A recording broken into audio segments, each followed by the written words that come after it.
everyone, and welcome to the Evening QCP. Today is December 17th. No, it's not, is it? December 17th, 2008. Is it? Okay, good. Yes, it is. So that's today. It's Wednesday. Here I am with my special guest today and co-host for this episode of the QCP, Ken Meter, or Mr. Kite. How you doing, Nick? Thanks for having me on the show. Yeah. Okay.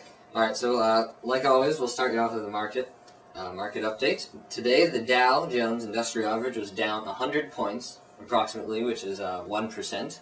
The NASDAQ was down 11 points, which is also down 1%.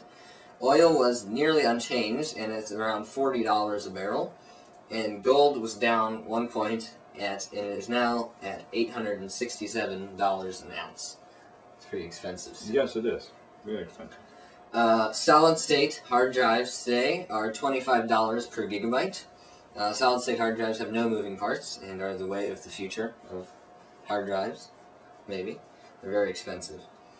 That might be the reason why they may not be. Yeah. And so that was our first commodity today. Second commodity today is Poland. It's worth approximately $620.868 billion.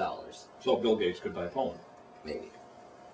That's a lot of Polish things. Be a good down payment anyway. Yeah. He could move Microsoft there. Yeah. Okay. Microsoft Poland. Okay, here's your part. Okay, in the news today. First things first, Time Magazine has named President-elect Barack Obama as their Person of the Year. For obvious reasons, a great man to be, and it's a great honor for him to be in that capacity as well. Chrysler, on the other hand, had some bad news coming from the Chrysler people that they're idling 30 plants. Which is all of them. Which is, yeah, exactly. They're idling their whole company. They're idling the whole company, I believe it's this Friday until January 19th, and it will idle 46,000 people.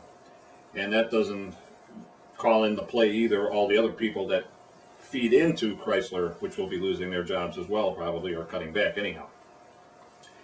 And there was medical history made in Cleveland today. Actually, not today. It was announced today, but it was about a week ago or so, I believe, that there was the actual first face transplant was done at the Cleveland Clinic. And what it was, it was like half of this woman's face was replaced with a cadaver's face. She was blind in one eye, and she obviously will still remain blind in her eye, but she was allowed to, she hasn't actually seen herself yet, but she has been able to feel her face, and she has an idea that she's finally going to be as normal as she can possibly be, which I think is a great thing, and it puts Cleveland on the map for something better than the Cleveland Browns. All right, let's talk sports. Oh, yes. Oh, by the way, we're in New York. Cleveland sports. I got kind of a problem with our wide receiver, number 17, Braylon Edwards. He seems to think that the fans in Cleveland are basically disrespecting him and all this not because of his playing ability, which is in question as far as I'm concerned, but of the fact that he went to the University of Michigan and we live in Ohio. My problem is that who cares where he went to college? I don't care where he went to college. He could have went to Gonzaga College. He could have went to Tri-C for all that matters to me. What he has to do here is do his job, and that's catch a football, which he hasn't done very well of late. And I think he leads the league in drop passes. I mean, a far cry from where he was last year when he was a Pro Bowler. And I think that's half the reason the Browns are doing as lousy as they are.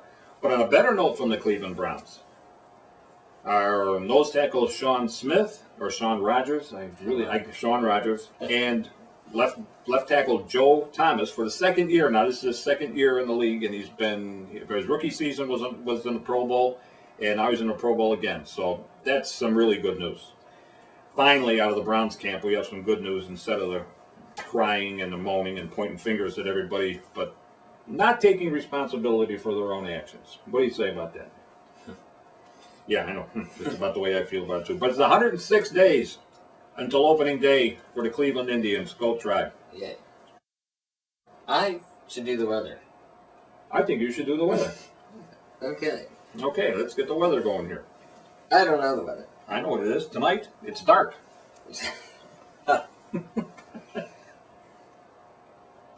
I really don't have the weather. Well, the weather tonight is dark, like you said. Very dark. Let's see. Flurries tonight with a low of 21 degrees. Chance of flurries 30%. I don't know how you can have. Okay. Maybe it'll only snow in 30% of the time. Maybe. Could be. What's a flurry? I have a problem with these vocabulary words they use. A flurry is okay. You have snow flurries, snow squalls, snow showers. Yeah, I think we did this once. And snow showers are, I don't know, it's a heavier snow. Flurry is just like these little Christmas tree. But then there's just snow. Sometimes it's just snow. I don't know. We should probably look that up in another part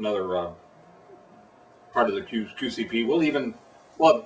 Meteorological terminology. Okay, well, let's see. Tomorrow, mostly cloudy with a high of 32, which is the freezing point in Fahrenheit. Considerable cloudiness with winds light and variable. 10% chance of precipitation tomorrow. Tomorrow night, a wintry mix late with a low of 27 degrees Fahrenheit. Chance of wintry mix late, 90%. That's good for snow days. Yep, sounds good to me. That's it. That's the weather. Okay. Well, that's the predictable weather. Anyway. Yeah, that's what. Yeah, don't. If you don't like the weather here, wait 5 minutes. It'll change. Let's see. We're gonna call someone. Okay, who are we gonna call tonight? Oh no! Hope I don't run out of batteries.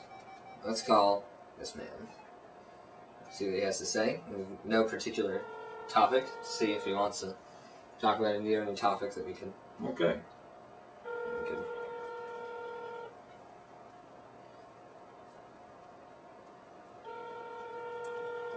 Hello. Hello, Mr. Scott. You're on the Evening QCP. I think you have the wrong number, sir. No, I don't. I'm sorry. You have the wrong number. You can check. I did have the wrong number. No. Okay. Let's see. Viva Vida supposedly plagiarized. How about that?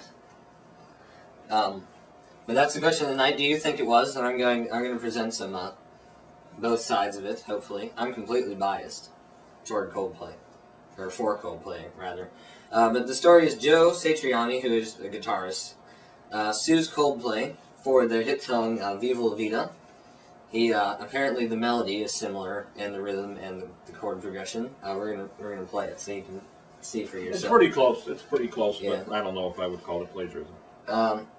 The thing is, he called them out the day after they were nominated for Best Record or Best Song or something for the Grammy Awards, which happened to be 6 months after the song was released. So do you think he would have really done it if it hadn't have been up for a Grammy with a little bit more exposure that's going to get being on the Grammys? I don't know. Uh-huh. That could be something you could answer at home. Yeah, so that's apparently what happened. He's suing them for all of the profits that they made from the song, which is kind of Ridiculous. yeah. So here's the clips right now.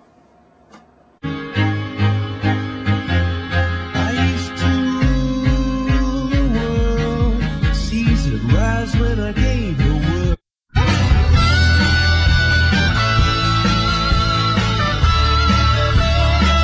That won't work very well. We don't care either way as long as you contact us. Yeah. Right, so we'll do that on the next episode. Okay. Okay, so that's it for tonight, guys. Here, you can have some of this. That's it. I'll take this. That's it. So, I kind of feel like throwing something. How about some shoes? Yeah, no, I didn't bring my shoes. No. No. Well, Who do you want to throw it at? Do you want to throw it at like a really important person? Yeah, like who? Like maybe, I don't know. Oh, look, there's President Bush over there. Here, there's some stuff on your desk here. So I'm going to throw this at. Just, I missed. Hey, you. oh, What size is that? here's a Sharpie. Oh, he caught it in his teeth. The guy's good. Remote, I need this. Say goodbye. Here's the pencil. Catch it, George.